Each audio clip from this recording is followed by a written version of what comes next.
Aujourd'hui, 25 décembre, l'Église célèbre la Nativité du Seigneur, la naissance de Jésus-Christ. En ce jour sont également fêtés plusieurs prénoms largement répandus dans la tradition chrétienne et populaire. Emmanuel, Noël, Noëlla, Nathanaël, Christian, Christophe. Mais cette date dépasse de loin une simple fête de prénoms. Elle marque un événement fondateur, une nuit qui, pour des milliards de croyants à travers les siècles, a changé le cours de l'histoire humaine. Noël n'est pas seulement le souvenir d'une naissance ancienne, c'est l'annonce d'une présence, le moment où Dieu, selon la foi chrétienne, entre dans le monde non par la force, mais par la fragilité d'un enfant. La nuit de Bethléem, un Dieu qui choisit l'humilité. La naissance de Jésus se déroule à Bethléem, une petite ville sans prestige. Marie et Joseph s'y rendent pour un recensement ordonné par l'autorité romaine. Ils sont pauvres, sans influence, sans protection. À leur arrivée, aucune maison ne peut les accueillir. Ils trouvent refuge dans une étable, un lieu destiné aux animaux. C'est là, dans ce dénuement total, que l'enfant naît. Il est enveloppé de langes et déposé dans une mangeoire. Ce détail, souvent répété, n'est pas anodin.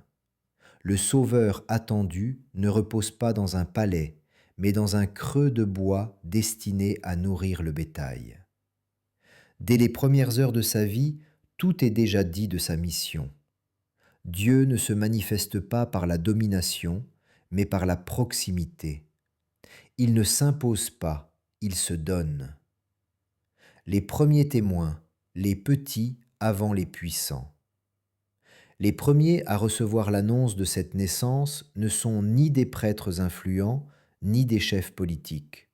Ce sont des bergers, des hommes simples, souvent méprisés à l'époque. Dans la nuit, des anges leur annoncent une grande joie. Aujourd'hui, vous est né un sauveur. Ce choix est fondamental. Il révèle un Dieu qui s'adresse d'abord aux humbles, à ceux que le monde oublie. Les bergers se rendent à la crèche, voient l'enfant et deviennent les premiers témoins de ce mystère. Plus tard, des mages venus d'Orient suivent une étoile jusqu'à Bethléem. Savants, étrangers, païens aux yeux d'Israël, ils symbolisent l'ouverture universelle de cette naissance. Jésus n'est pas seulement donné à un peuple, mais à toutes les nations. Un enfant, un roi, un sauveur. La tradition chrétienne reconnaît en cet enfant à la fois un homme véritable et le Fils de Dieu. Il est roi, mais sans trône. Il est puissant, mais sans armée. Sa force ne sera jamais la violence, mais l'amour, la parole, la miséricorde. Noël annonce déjà toute la vie de Jésus. Celui qui naît pauvre vivra pauvre. Celui qui naît sans défense se tiendra toujours aux côtés des faibles. Celui qui est accueilli par quelques-uns sera rejeté par beaucoup. Mais cette lumière, même fragile, ne sera jamais éteinte. Le sens spirituel de Noël aujourd'hui. Noël n'est pas une fête figée dans le passé. Pour les croyants, elle est une invitation actuelle. Dieu continue de venir, non dans le bruit et l'agitation, mais dans le silence, la discrétion, l'intimité du cœur. La crèche nous interroge. Où cherchons-nous Dieu? Dans le spectaculaire ou dans la simplicité? Dans le pouvoir ou dans le service? Noël rappelle que l'essentiel est souvent là où l'on ne pense pas regarder. C'est aussi une fête d'espérance. Même dans les nuits les plus sombres, une lumière peut naître. Même dans la pauvreté, une vie nouvelle peut surgir.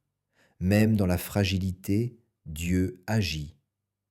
Prière traditionnelle de Noël. Prière devant la crèche. Seigneur Jésus, en cette nuit sainte, tu as choisi de venir au monde dans le silence, la pauvreté et l'humilité. Apprends-nous à reconnaître ta présence dans les petites choses, dans les cœurs blessés, dans les vies simples. Donne-nous la paix que les anges ont annoncée, la joie qui ne dépend pas des circonstances, et l'espérance qui ne déçoit pas. Que ta naissance renouvelle nos vies, éclaire nos choix, et fasse de nous des artisans d'amour et de miséricorde. Amen.